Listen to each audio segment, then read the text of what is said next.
Bonjour à toutes et à tous. Good morning, everyone. Dear participants, on behalf of the experts in international trade at the Chamber of Commerce of Metropolitan Montreal, we welcome you to our webinar around the business opportunities in Ireland.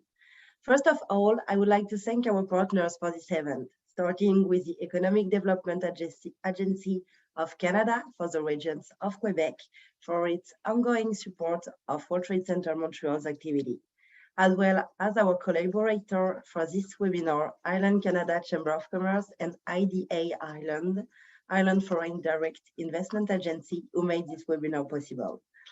My name is Alexia, and I'm a project manager for international market development at the Chamber. Before we start, I just want to take a moment to say that this event will be entirely in English. Veuillez prendre note que ce webinaire sera entièrement en anglais. Si vous avez des questions à poser en français ou en anglais, nous fera grand plaisir de les traduire au moment venu. Please take a moment to look at the platform. We encourage you to ask questions to our experts, so please write them in the chat box directly, located on the bottom of your screen, and we will address them during the webinar. As I told you, you can ask them either in English or in French, and we will be happy to translate them at the moment. Also, we encourage you to keep your camera on to give the most of the webinar. You might have seen also a short survey that pop up when you connected to the webinar. So please answer it, and during all the webinar, we will also have some surveys that will pop before each presentation. So we encourage you to fill it so our presenter can adapt also their content and maybe ask some question and give the most of the webinar once again. So if you would like to watch the webinar again, it will be available on our platform at the end, and you will receive a follow-up email. I'm now pleased to introduce our moderator of today, Mr. Paul Dunne, President of Ireland Canada Chamber of Commerce. Thank you to all our panelists for being here today, and I wish you a pleasant webinar. Paul, you now have the floor. Merci Alexia et bienvenue à tous pour cet aperçu des avantages de l'expansion de votre entreprise en Irlande et dans l'Union européenne. Turn your camera down. Sorry. Je m'excuse. Je répète. Merci Alexia et bienvenue à tous pour cet aperçu des avantages de l'expansion de votre entreprise en Irlande et dans l'Union européenne. My name is Paul Dunne, and I'm the current president of the Ireland Canada Chamber of Commerce. The mission of the Ireland Canada Chamber of Commerce in Montreal for over 30 years has been to promote trade between Ireland and Quebec. We encourage you to join our chamber and to keep up to date with the latest developments in Ireland, and as a source of information on the assistance available to you if you wish to expand your operations in Europe. Our website coordinates are in the chat section. We're very grateful to the CCMM team for the organization of the event, and in particular to Alexia Barbier and her team. You will get invaluable information from today's speakers, each of whom will introduce themselves in more depth briefly before their presentation. You'll hear from Michael Prendergast of Bath Bitters, Stephen Lopez and Carolyn O'Driscoll from Deloitte, and Sahar Gatitz from HubSpot. Following the presentations, we'll have a short Q&A session, which I will moderate. But first up today, we have Mark Shorten, VP Financial Services and Life Sciences, to speak about IDA Ireland, and who with us are co-sponsors of today's event. I'll be back to assist later, but let me pass the flame to Mark, who will tell you how IDA Ireland can start you on your journey to the Emerald Isle. Thank you. 1 second now, I'm just going to share my screen.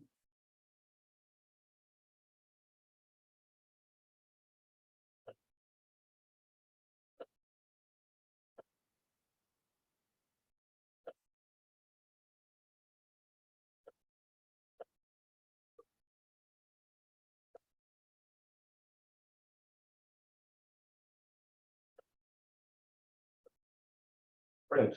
Thank you, Paul. And thank you, Alexia, for all your work in organising this event. IDA are delighted to be involved. So, bonjour tout le monde. Kate Mila Foytaru, as we say in Irish, 100,000 welcomes. I'm delighted to be here. Super panel with existing clients such as HubSpot and a local company here in Montreal, Badfitter, and also delighted to have Caroline O'Driscoll in Cork and Stephen Lopez here in Montreal. And thank you, Stephen, for hosting us in your office in downtown Montreal. So as Paul said, my name is Mark Shorten. I work with ID Ireland. I'm with ID Ireland 5 years and moved to Canada a year ago. And this is my 7th visit to Montreal. So as you can see, j'aime beaucoup. I've prepared a couple of slides for the next few minutes. So I'm going to discuss how IDA and the services we provide to companies, give you a flavor of the breadth of considerations that companies have when choosing to make an investment, to pick a location. And I have a couple of interesting fun facts along the way, so stay tuned. So to kick off, ID Ireland is the Irish government agency responsible for the attraction and retention of foreign direct investment in Ireland. We've over 1,800 overseas companies in Ireland, employing over 301,000 people. And this is the highest on record in Ireland. IDA has been around for over 70 years, and Ireland is recognised as globally as a strategic hub for innovation. It's the perfect location for expanding internationally due to a stable environment, sustainable location, an excellent track record, super talented education, ease of doing business, EU membership, partnership solutions, and a proven innovation and R&D hub. So as I mentioned, we've over 1,800 clients, including 65 Canadian clients in Ireland, and we cover the main sectors that underpin a modern economy, such as life sciences, technology, engineering, services, digital media, and consumer brands. 9 of the world's top 10 pharma companies are located in Ireland.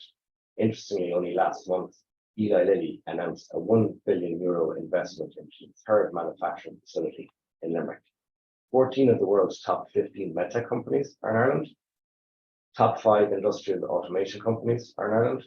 The top 5 global software companies are in Ireland. And 9 of the top 10 US technology companies are in Ireland. Apple set up in Cork in 1980 with 60 people. Today, they have 6,000 people in Cork, over 100 nationalities, supporting over 75 different languages. So if you're anywhere in Europe and you ring up Apple Care, you're speaking to someone in Cork. 8 of the top 10 financial services companies are in Ireland, and it's worth noting here that we have a long-standing track record of companies expanding operations here. In fact, 1/3 of all our companies have had a presence in Ireland for more than 20 years, and 60% have had a presence in Ireland for more than 10 years. So that just emphasizes our track record. From a Canadian perspective, we have 65 Canadian clients employing over 8,500 people, and that's up 40% in the last 3 years. The main sectors here include technology. So if you look at our largest client is TELUS. TELUS has 3 physical locations in Ireland, in Cork, in Ballina, and in Dublin. If you look at Shopify, a fun fact, Shopify has someone located in every county in Ireland. And Ireland is one of the strongest hubs for cybersecurity in Europe. And from a Canadian perspective, eSentire have a knock and a SOC in Cork, and BlackBerry have threat research and inside sales. Due to the strong cyber cluster in Ireland, back in 2018, Cyber Ireland was formed. And this is the cluster that brings industry, academia, and government together. There's over 250 members of Cyber Ireland, and it's proven very successful. In financial services, which I look after, so the banks. So if you look at here in Montreal, Bank of Montreal is in Dublin, Scotiabank, RBC, National Bank of Canada, and TD. In life sciences, the largest company is Bosch, and I'll have a slide on them shortly. But interestingly, if you look at the collaboration between Ireland and Canada in life sciences, last year, CASTLE, the Canadian Alliance for Skills in Life Sciences, formed an alliance with NIBRT. It was NIBRT's 5th alliance. NIBRT is the National Institute for Bioprocessing, Research and Training in Ireland. It's globally best in class. And last week, CASTLE were over in Ireland to look at the state-of-the-art facilities. And then in engineering and clean tech, we have Brookfield and Greenfield Global. So if you look from a Canadian perspective, which I think will resonate with the folks on this call in Montreal, several Canadian financial services and technology companies have chosen to locate their sites outside of Dublin, taking advantage of Ireland's regional locations, their benefits, including cost efficiency, low rates of talent attrition, and local employers' choice of status. Interestingly, 75% of Canadian companies are outside the capital of Dublin. And you can see on the side some of the brand names, both Canadian companies, multinational companies, and Irish Indigenous companies that are located in those locations. The next slide is a neighbour here is Bosch, who are headquartered in Laval. So Bosch has been in Waterford, which is in the southeast of Ireland, since 1980. So established in 1980 and produces contact lenses for worldwide markets. The company today employs over 1,400 people in its facility on 18 acres in Waterford Industrial Park, making it the largest B&L site in the world.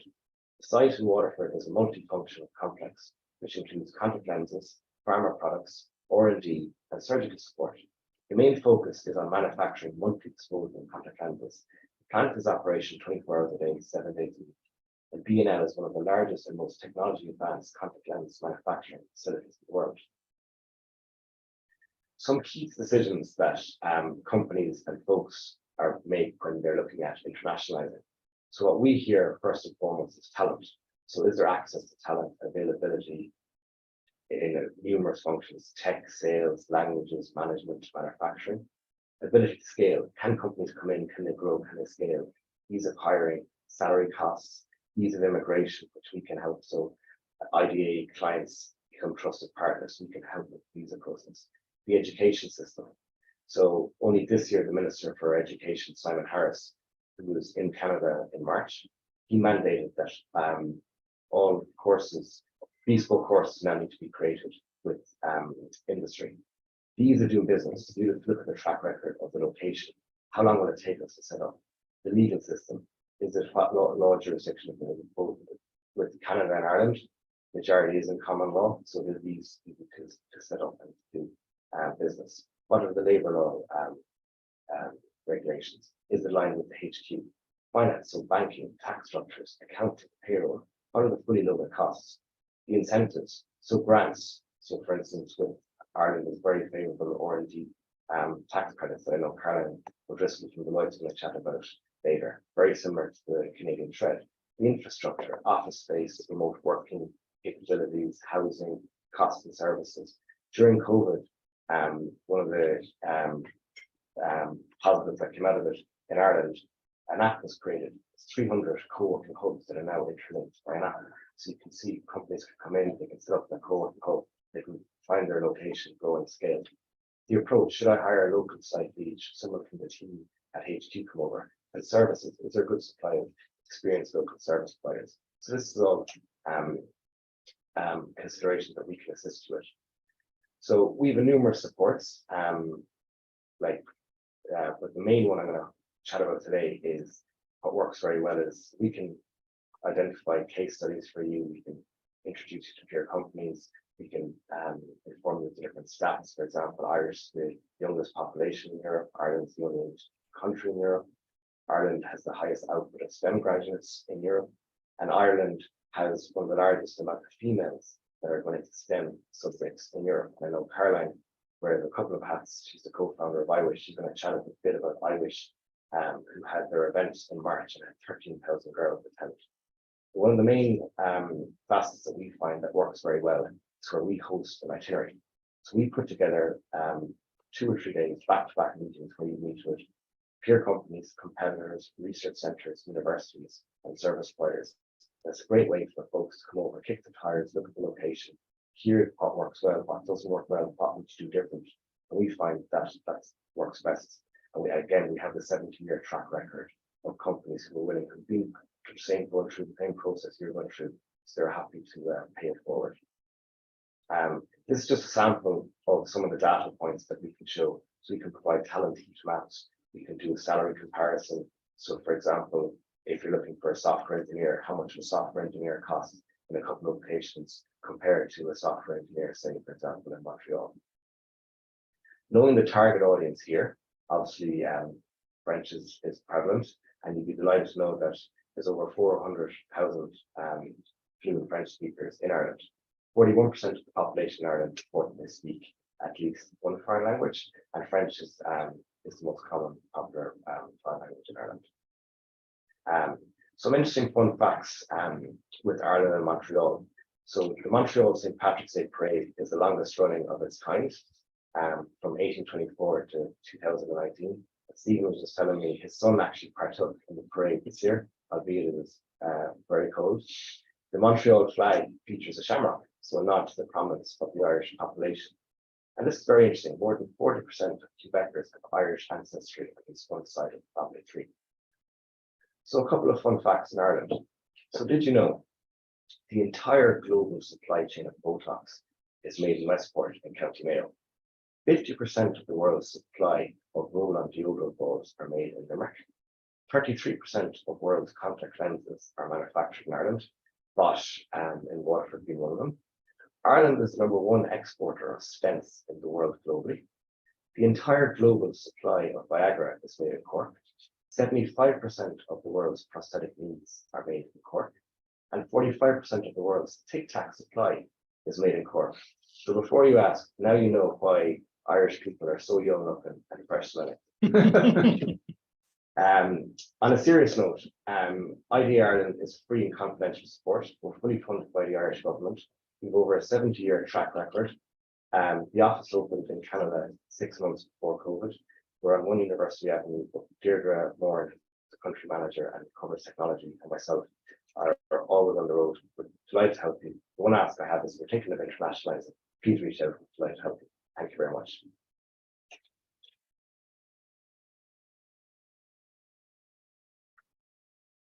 Thank you.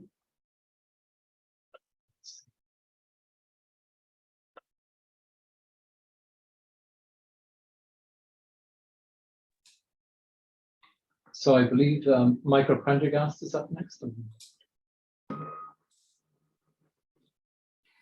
Thank you very much for that, Paul. Certainly appreciate it. Bonjour tout le monde. C'est un plaisir d'être avec vous aujourd'hui directement d'Irlande. C'est vraiment un plaisir. Good morning, everyone. Actually, morning, good afternoon over here. It's absolutely a pleasure to be with you all here today. And if I can just add one more thing to Mark's presentation, what he forgot to mention about the percentage is one of the best wonderful beers in the world is 100% produced here in Ireland, which is Guinness. So there's a good fact for you coming across the board. Thank you for that, Mark. Folks, it's an absolute pleasure again. I certainly appreciate Alexia, Paul, absolute pleasure, sir, to meet you. Alexia from CCMM for allowing myself to be on this call with everyone. It's a wonderful experience to be a Quebec-based company. Small little company that started in 1984, so we're coming up to our 40th year anniversary. For those of you, we're known as Bathfitter Europe and in the United States. For our good friends home in Quebec, we're Bay Magique. So just put that into perspective. We were a little French company at a Saint Eustache that's now based in Limerick, Ireland, or our European base. One of the things that I think, and my good friends at IDA have actually challenged me on this call. So both Deirdre and Mark asked me to keep it to 10 minutes and 10 minutes only. And my good friends know how I can go on and on and on. So I'm going to keep it straight to the point, ask a little bit about the history, how we chose Ireland and how we wound up being here. Started looking at this project about 5.5 years ago. We were considering a European launch. We figured that, we do enough baths and showers and seamless one-piece walls in North America. We thought we'd put our toe in the water and try and cross the Atlantic and see what would work over here. It was a daunting task when we really looked at it and got into the meat and potatoes of it. We were looking at the UK and we were looking at Ireland. And I have to say, at the time, Brexit was raising its head, and we quite frankly got a little bit nervous and started to look more seriously with Ireland and the development of the country and where it's going. One thing that, from living through it and actually living in Ireland and experiencing it, I don't get paid by them. I don't get endorsed. These folks at IDA that Mark just presented, everything on that Mark presented in a very, very professional manner. Folks, you cannot find a better organization, a true partner to work with than IDA. They're a neutral bias point, an access point. They will provide you guidance, experience, knowledge base. The amount of time that we spent on the road with another gentleman from IDA, Wesley, who is not on this call, they're amazing. Their time is to grow the business. Their time is to develop Ireland and continue to push forward. It's a new country, from an Anglophone speaking English. We think we speak the same language. We do not speak the same language. There's a lot of nuances that exist throughout both. And these folks are a true partner. They'll spend the time. A lot of those stats and figures we were very interested in. We looked at salary compensation, what we needed to pay versus what we were paying in St. Eustache. They provide us the information, banking details. We've got another great group of people on this call from Deloitte that'll be speaking after I finish up here in 7 minutes now. Are phenomenal folks. It's truly a great organization to deal with. Why did we pick Ireland? Mark laid out a lot of it. Workforce here, we have had incredible success with our workforce. Very hardworking people, people that are dedicated. You know, when we look at the sales opportunities, IDA helped us. They made an introduction for us with who is called the HSE, which is the hospital network that governs all the hospitals and medical care within the country. They cannot push one over the other. They just provide a vehicle to make an introduction. That's on us to sell our product and move forward with it. You know, when we look to hire local, it's hugely important. It was great to see that Badfitter was, you know, in the southwest of Ireland, and we are. Dublin is a great capital, there's no question. We just decided to be in this area because of the geography of the country. You know, when we talk about traffic in Ireland, and coming from Montreal myself, we can cross this entire country point to point in 6 hours. So it's going from Montreal to Toronto. Very easy access, amazing motorways or highways throughout here. So it's a great, it's a culture. It's a culture. Did not know Mark, thank you for that. Botox, I'm gonna have to meet your friends at Botox, but it's just a dynamic driven economy, and the people really work, and you do. We have immediate access into the entire EU base. We are pursuing, we are driving, we are not going to ignore the UK market by any means. I think we've sort of come through, and I'm not getting political, I think we've come through some of the last little hurdles. It's just getting the job done and getting the job done right. Very reasonably based as far as, you know, economics. You know, the local folks, we looked at transferring people over. The reality is you have to let the locals run it. It is, you know, you can always, you know, we employ 6,000 people now worldwide as we continue to expand as Badfitter Bain-Magique. But we let the local peoples run the business. I'm extremely fortunate and privileged to be over here and launching this amazing company into the European market. And, you know, one of the things that, you know, people ask, what really makes a difference? I can tell you, I've had numerous meetings over the last 3.5 years that I've been in this country. When somebody walks in and says, Michael, what can I really do to help you? What do you need? And folks, they're there. It's a commitment. It's not, you know, we've all gone through that where somebody says, what can I help you with? And you say, you provide X response, and you never hear back from them. The Irish culture, the Irish market, the Irish business sense is completely different. People actually do help. You'll actually get a call back from somebody and say, yeah, I found you this, or I can help you this way. So it's truly, it's been an enjoyable launch. Maybe there's a lot of fluff in it, but speak from the heart. You know, people ask me, are you coming back to Montreal? I'm home. I'm home in Ireland. My wife and I have just built our home, completed. So we have all the intention to retire out in this amazing country and part of the EU. And that's really what I have. As I said, hopefully I kept it short and to this point. Oh, I actually made it 30 seconds underneath the wire. So Mark, Deidre, I promise you I keep it under 10. It's under 10, folks. Thanks very much. Absolutely appreciate the time that you folks have given us. And thanks for listening. Most appreciated. Thank you, Michael. That was terrific. Now we hand the floor over to Stephen Lopez and Carolyn O'Driscoll from Deloitte. Thank you so much, Paul. And Michael, that was an excellent story, excellent summation as to what makes Ireland such a beautiful place and such an amazing place to do business. And I'm going to pull a little bit of Mark's statistics. I'm not personally part of the 40%, but my son and wife definitely are. Montrealers or Quebecers or Canadians with 40% roots in Ireland. My wife's mother is a 7th generation Canadian, but a very proud 99.9% according to Ancestry DNA, mostly from Galway, as far as I understand. So always fun to collaborate with the Irish communities. As was alluded early on, as you can see in my background, I'm a partner with our tax practice, and we do use a fun acronym in GI3 or GI cubed, being the Global Innovation and Investment Incentives part of the tax practice. So what does that mean? You know, we help organizations get access to non-dilutive forms of capital, be it tax credits, be it debt, be it sometimes tax holidays. And Carolyn will also speak quite a bit on that front from an Irish lens. So what I wanted to focus on, being the Canadian practitioner, was really what are the three main things that, as a company looking to invest outbound from Canada, you would really want to keep in mind. And the three that really come to mind for me are: one, what is your overall IP direction, your overall tax structure direction? And there are going to be spillover effects as to what that looks like, depending on the footprint you create in Ireland, what those functions are going to be, things like, well, are you going to be deploying more R&D or not? Where did that IP ultimately reside? And the reason that becomes even more critical today is, from a geopolitical sense, a lot more of the incentivization levers and policy levers are focusing around IP residency and IP retention and where those sources are being created. So just something to keep in mind. I can spend hours unpacking the whys and the hows, but that is definitely one thing to keep in mind as you start to look abroad. The second is people, mobility, what the impacts are to the individual employees, how you begin to structure your operations into the EU. Do you start as a branch? Do you incorporate? Do you not? What does that legal structure actually look like?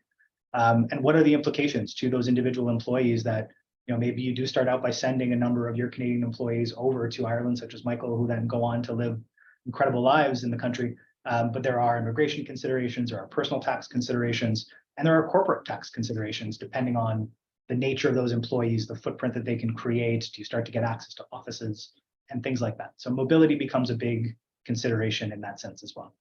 And finally, the one that comes closest to home for me is really the incentives lever. Canada has become much better, and I can say that quite bluntly, at incentivizing scaling through a global lens. So organizations such as EDC and their CanExport program and the Trade Commissioner Services have incentive programs specifically targeting organizations looking to broaden their revenue base and expand into new markets. The CanExport program is probably one of the more popular levers, funding up to $100,000 per geography that you enter in a given year, typically limit you to 2 countries to try to tame how many countries companies go after at once. But that is probably one of the more popular programs. And other levers that you're going to start seeing become even more popular, particularly under the Canada Growth Fund, as an example, a $15 billion fund that was announced by the federal government last year, with the blueprint finally getting published a little bit more extensively this year, expected to start deploying in Q4 under the direction of PSP Investments, Canada's largest pension fund and asset manager. Will be deploying that capital predominantly in the form of growth equity. Theoretically, we'll see what it actually looks like. It may actually be more debt, it may look more like venture debt, but the main intention being to help organizations scale their footprint globally. And the Canadian government is finally leaning in on the reality that we should be focused on an export economy, and we should be retaining some of the economic benefits of IP considerations. And the tax and policy levers are finally starting to coalesce around those principles. So I'd say, again, those 3 things to really keep in mind. What is going to be your IP plan going forward? What is your people plan going forward? And what are the tax and personal and corporate implications of those decisions? And third, what government levers can you start to pull from a Canadian outbound perspective? And more importantly, from an Irish perspective, which I'm sure Carolyn will spend quite a bit more time digging into now. Thank you, Stephen. And I'm delighted to be here. I would like to say to Mark that I naturally look like this. There's no Botox involved. So I just wanted to put it out there. And certainly to echo Michael's comments, like the IDA are just a world-class organization. I've worked with Mark and the team across the world for a number of years, and it's always been a pleasure. Foreign direct investment has been a huge cornerstone of Irish economic policy. It really has. We're a small economy, but very open, very friendly, and that's been a really huge part of the economic success that Ireland has enjoyed over the last kind of 20 or 30 years.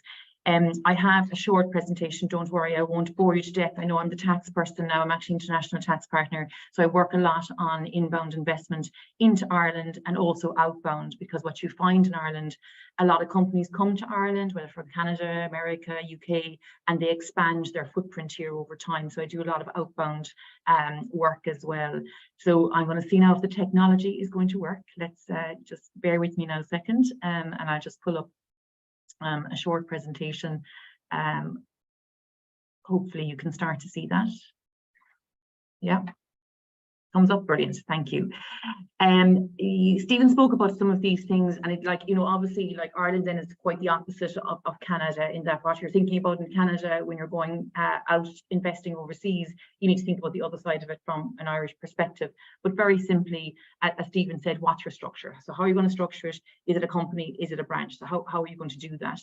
IP ownership is probably that hot topic, and that's something, you know, if you're thinking about coming to Ireland, start thinking about that very, very early. There's been a lot of changes in international tax rules. So how you structure IP, are you going to bring some in here? Are you going to license it in? That's all very important. There's lots of tax consequences to that, but certainly one I would have on the page very early.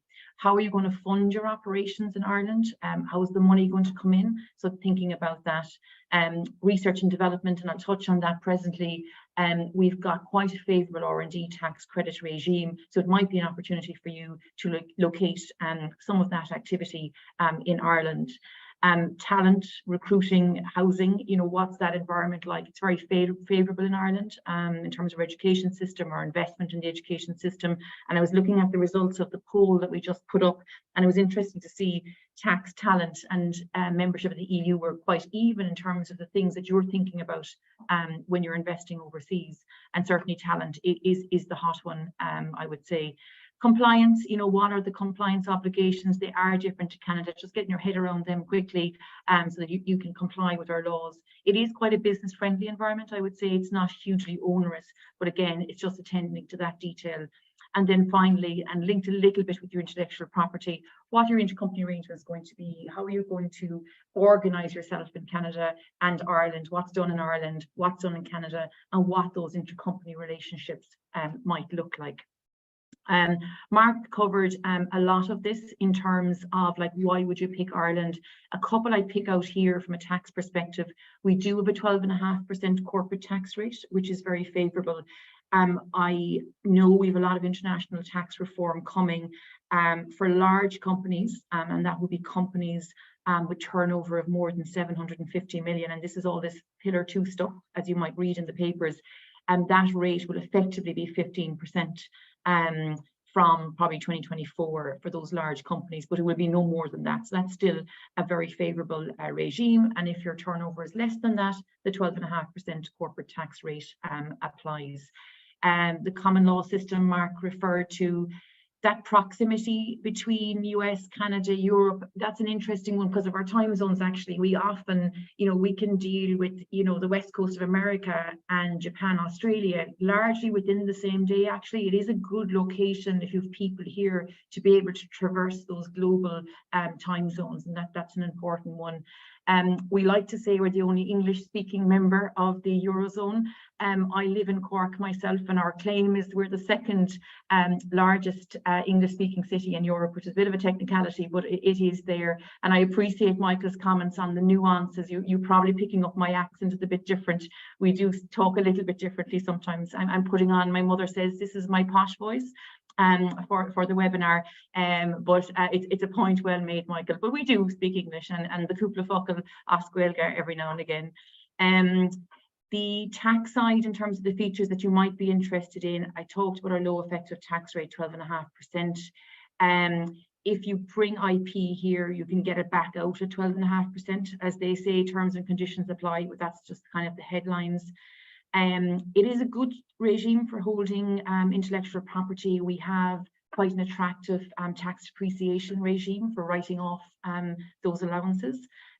We have an extensive treaty network, and that's important if you're doing business with other countries. You want access to the tax treaties that you don't suffer double tax, because you might come to Ireland and you might actually, you know, broaden out to France, to Germany, to UK, to others, right? So it's important to have access to a good tax treaty network. A zero rate of tax for foreign dividends. So again, if you expand outside of Ireland, you know, it's a good location, you know, to hold your core activities outside of Canada, because you can get that kind of effective 0% rate coming in. We have some special income tax rules if you're bringing people into Ireland. A lot of companies do that for the first couple of years just to get yourself set up, and there are some favourable income tax rules around that. I suppose going back on the R&D tax credit, so that's a 25% tax credit. on your qualifying activities. It's qualifying, you know, it's defined as you would expect under the OECD Frascati type definitions. It's a really good regime. So effectively, you'll get a 25% credit, which is refundable, not just against corporate tax, but any tax. We changed our rules relatively recently to allow that. The reason we did that actually is to ensure that our R&D tax credit remains compliant under the new Pillar 2 rules. So glad to say that Ireland has a qualifying regime under those rules. And what that really means is you still get the benefit of R&D tax credits, notwithstanding the new rules for 15% tax that come in. So you can, in other words, you can pay your 15% tax and still get your credit, right? Which is really good. And when you blend that up, right, say you're paying tax at 12.5% in Ireland and you have 25% credit, effectively, if you have R&D expenditure in Ireland, that's 37.5% of it is effectively funded through that tax system. It is very, very beneficial, and lots of companies availing of it in Ireland.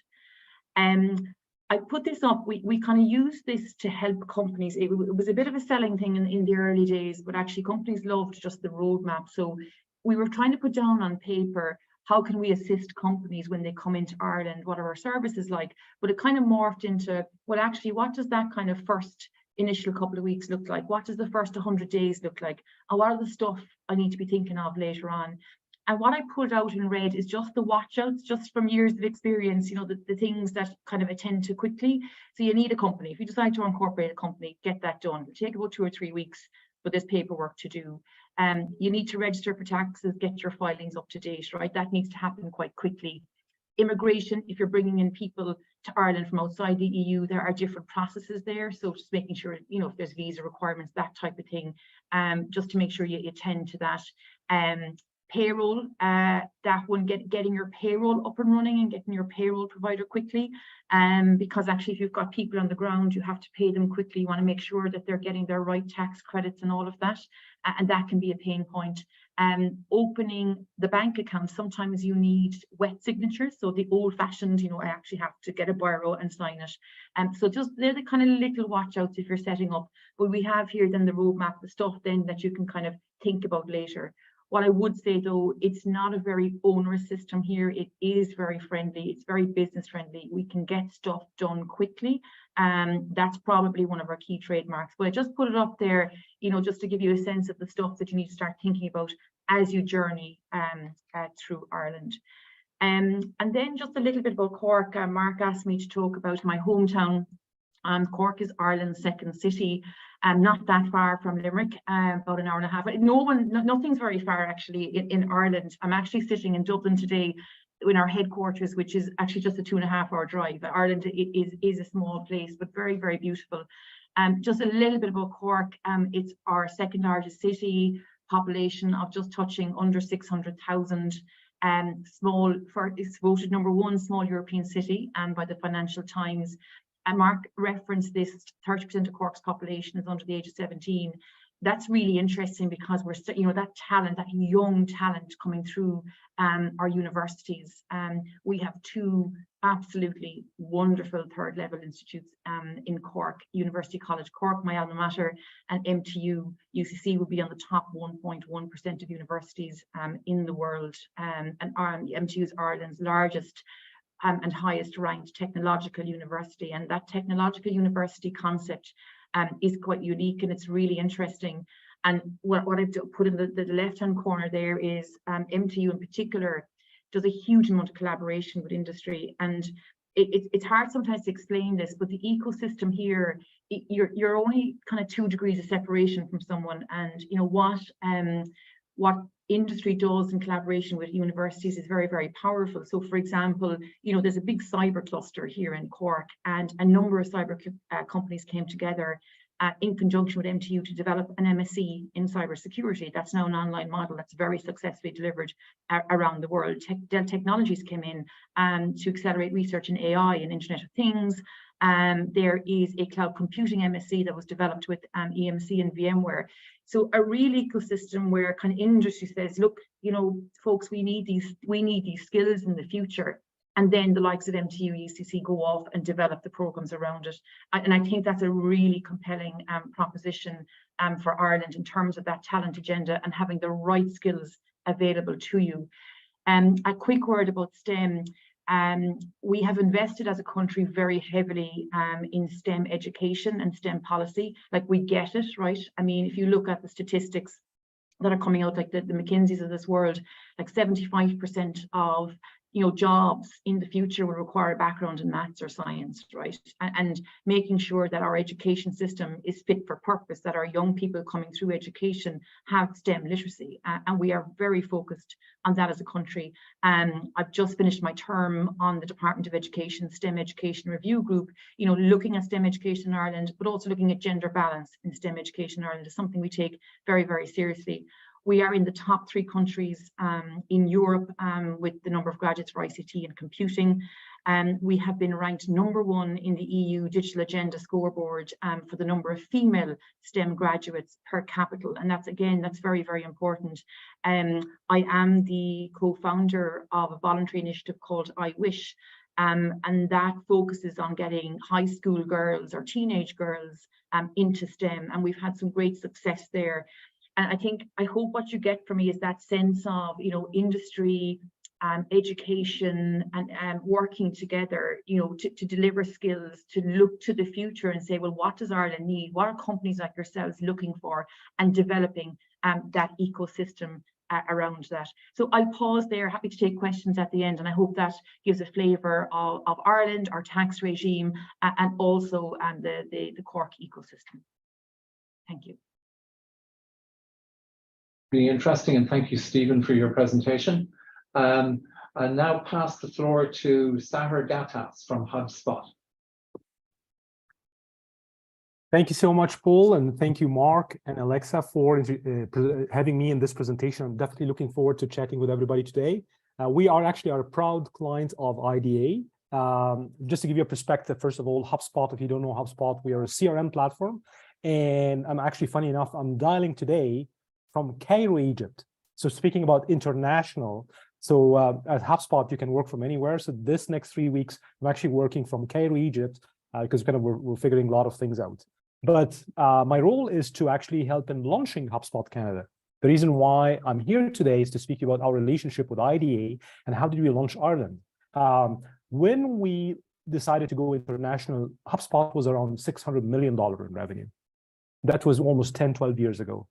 HubSpot right now is around $2 billion in revenue. So I will blame it fully on IDA for that. They will blame. So the second thing also I want to speak about is that Ireland actually was the first hub for us that we learned how to expand in international market and do playbooks on how to grow internationally.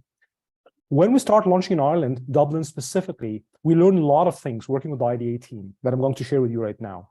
And then from there, we start expanding locally in the European region, and then we went to ANZ, and then from that we came to Canada. So that's kind of how the story happened. Now, I'm going to share with you one slide, and please feel free to ask questions at any time in this Slack channel or the channel, just to make sure that I'm going to cover everything here. I hope you can see this presentation here. Should be coming, hopefully. Yeah. Awesome. So, so this is kind of couple of things that we learned when we were kind of working on launching international with the IDA team. I think it's just coming up.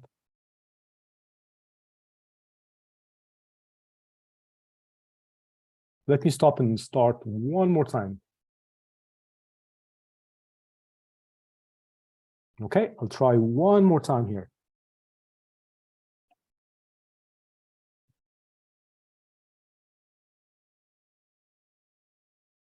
And okay, hopefully you guys can see it. Yeah, awesome. Thank you so much. So 6 things that we learned working with the IDA team and actually building a playbook of building a sales team international. The first thing is how to build a flywheel team. So think about, like, do you want to add value to your clients? So we need first to understand who's our clientele and what kind of leadership that we need to build inside the country, inside the region. So we built something called the flywheel. And a flywheel is the model of sales, leadership team, marketing leadership team, and customer success leadership team. And we find that our only way to do that is first, we need our leadership team to embrace the process. So actually our co-founders at that time, they worked very closely with the IDA team. They literally lived in Dublin, Ireland. They had a lot of visits. We actually visited a lot of universities to understand how the education system is going. We also needed to understand from a security perspective, can we build a redundant data center in Ireland or not? And the answer was yes. So now we actually have 2 data centers where the HubSpot worldwide platform is running from. 2 or 3 in the US, but actually 1 in Dublin, Ireland. The second thing was local talent. I think all previous speakers did an amazing job. They actually spoke about that. We had to be very careful how to hire local talent. The thing that we did, and we learned when we're building this international playbook expansion, was we actually flew in sales leadership team and marketing leadership team, not only to bootstrap on the ground, but actually to help in the onboarding, the training, and the launching of local talent in the region.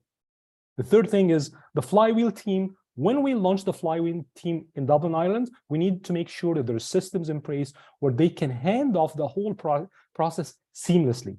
Of course, they were using our platform, the HubSpot CRM platform, to be able to do all of that, but we had to understand the concept of how do you hand off sales or lead from marketing, sales, and services, and how does it work, and how does it work all at the end of the day.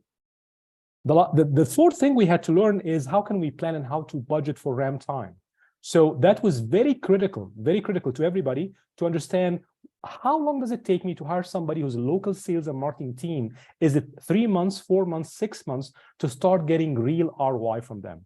So when you're planning to launch a new office internationally, you just need to budget for time and training and enablement for that team.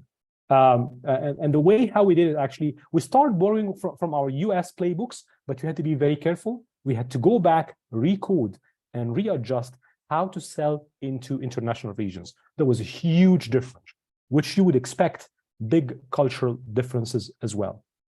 Then the final thing was go-to-market strategy. There is usually 4 go-to-market plays, very simple. You actually, if you are a technology or a SaaS, software as a service platform company, usually you'll be familiar with something called PLG, product-led growth.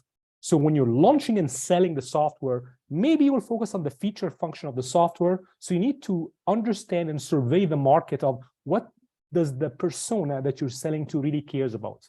That's a PLG model in growth. Then if you are launching and you're early startup and you want to go international, sometimes maybe you don't want to hire salespeople in the beginning. You want to launch through marketing. That's MLG, marketing-led growth.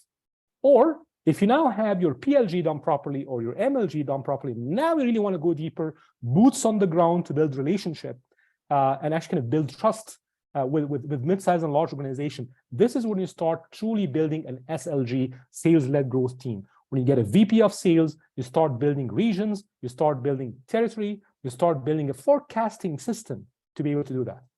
As soon then as you truly mature and you start saying, okay, I get it, now I need to replicate that playbook and maybe go to ANZ or maybe go to Canada, adjust and optimize. This is now when you go into something called the country grid model. And actually that's the model that I'm actually using for Canada right now. We just launched Canada almost 2 years ago. And I'm proud to report to everybody on the call today that the first thing I did is I opened in Montreal and Quebec. So I'm very proud and excited to say that because I know that will be one of the big questions I get asked. So actually now we have HubSpotters in Montreal and in Quebec. And I can tell you that was one of my big bets when I was asked to lead HubSpot Canada. And I can straightforward see the ROI and how things are going from there. So those are models of go-to-market strategy that you can think of when you're launching international. Just be careful that there will be nuances due to cultures and subcultures that you will see in different regions. The last thing, which is obvious, I just want to put it there as well, is localization.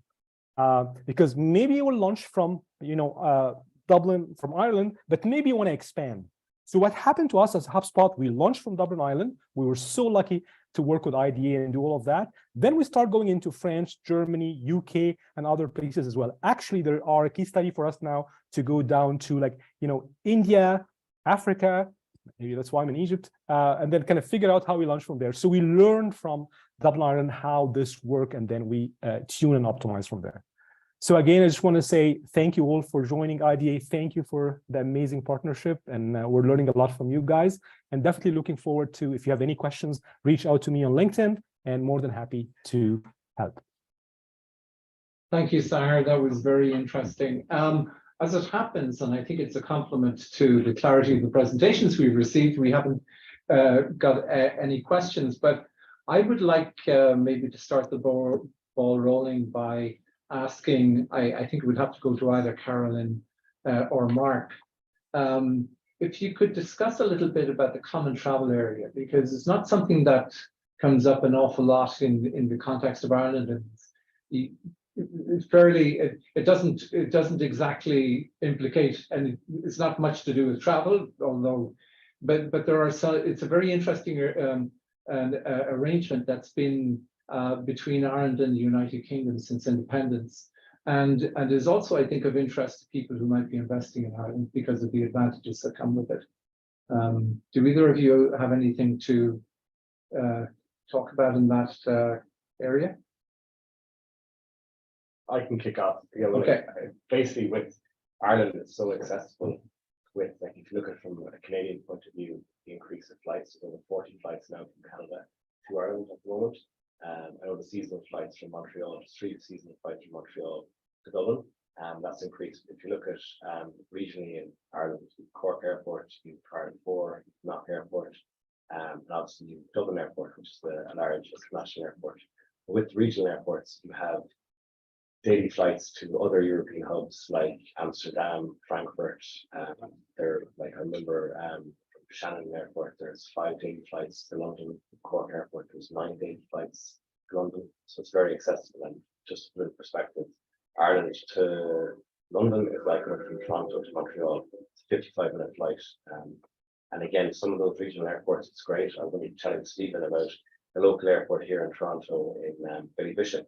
When I flew to Montreal, rock up an hour and 15 minutes before the flight, get on the flight. Very similar with the regional airports in Ireland.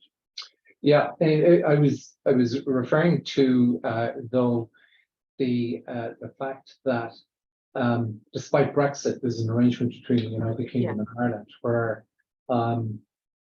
Irish and UK citizens can live, work, and vote without a visa in their respective countries, and that sort of expands perhaps the labour market, for example, for investors in Ireland to beyond what's available in Ireland. Yeah, so there's a right, I can pick that up. So there's a right to residency, a right to work between the 2 countries, but the common travel area as well. Even the basic fact that, so if I fly to London, I land in London as a domestic passenger, which is fantastic. We also have the same arrangement with the US actually. We can arrive we can pre-clear in Ireland and arrive as a domestic passenger. So again, I think that points to the ease of business. They're 2 very unique arrangements actually. And the common travel area has been preserved. It was hard fought under the negotiations, but we have preserved that common travel area between Ireland and the UK. So again, as I said, Paul, it just really opens up that access to talent because it's very, very easy to move between the 2 countries. So in Ireland, just to add to Caroline's point, you have access to 240 million people. So anyone in Europe with their passport can move to Ireland and get a job. Yeah, yeah. Maybe I had one quick question to follow up on Caroline's Irish, because I know all the super work Caroline and her co-founders have done with Irish. Caroline, we 13,000 girls in March between virtually and in person. Could you give a bit more in-depth brief background to Irish and where it's come from to today?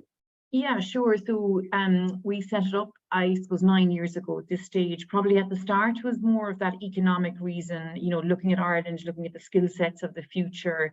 And companies saying to us they need more talent, but you're kind of looking around the room saying, where are all the women, right? And we set up the initiative to encourage girls to get into STEM. It's a conference and exhibition. The conference bit is putting female role models on the stage, and the exhibition bit is companies coming in to show what it's like to work in STEM. It has fantastic support, the likes of PepsiCo, Dell, Stryker, Google, Aer Lingus, all involved in this, and I suppose really getting access to the girls, but encouraging girls to pursue STEM.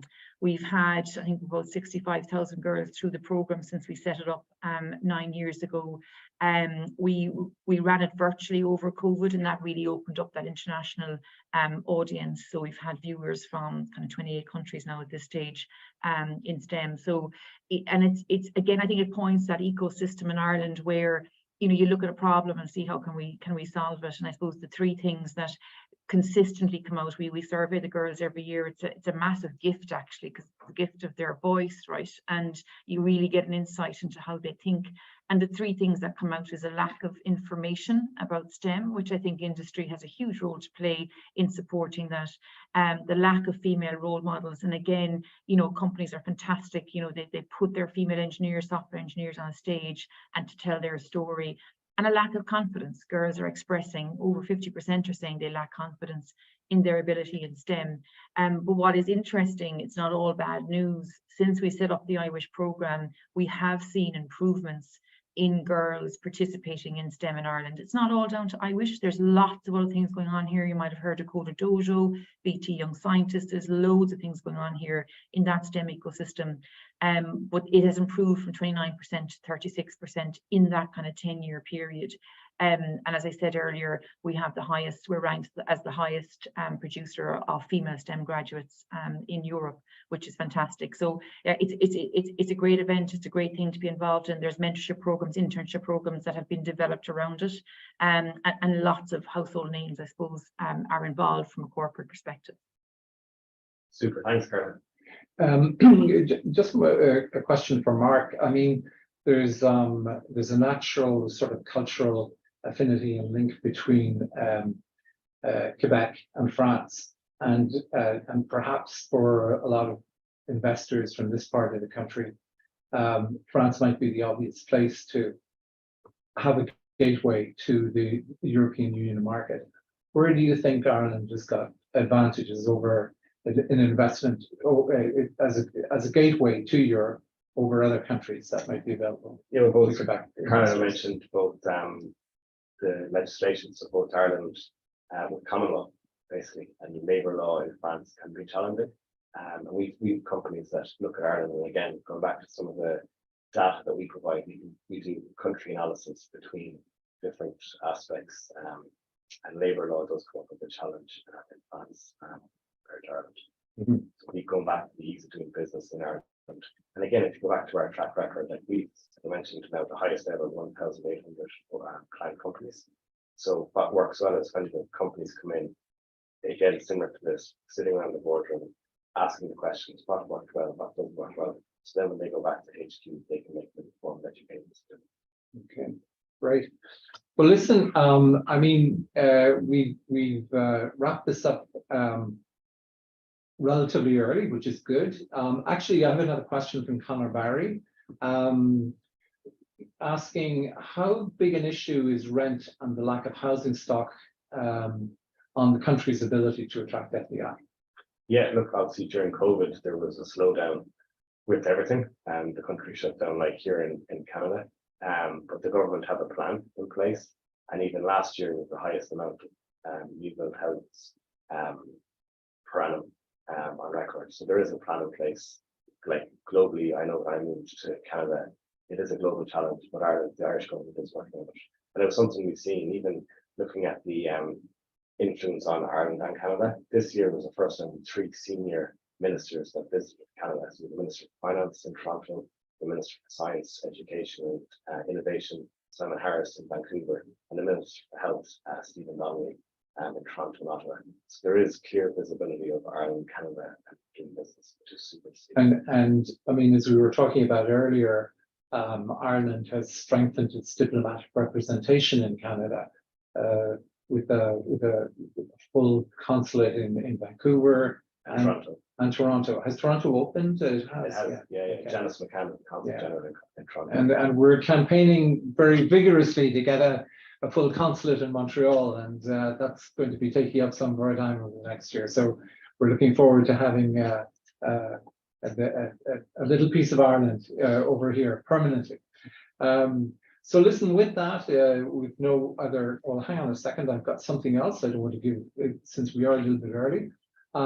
Michelle Sullivan is asking if you can speak more to the income tax incentives mentioned briefly for companies who import talent in the startup phase when entering Ireland.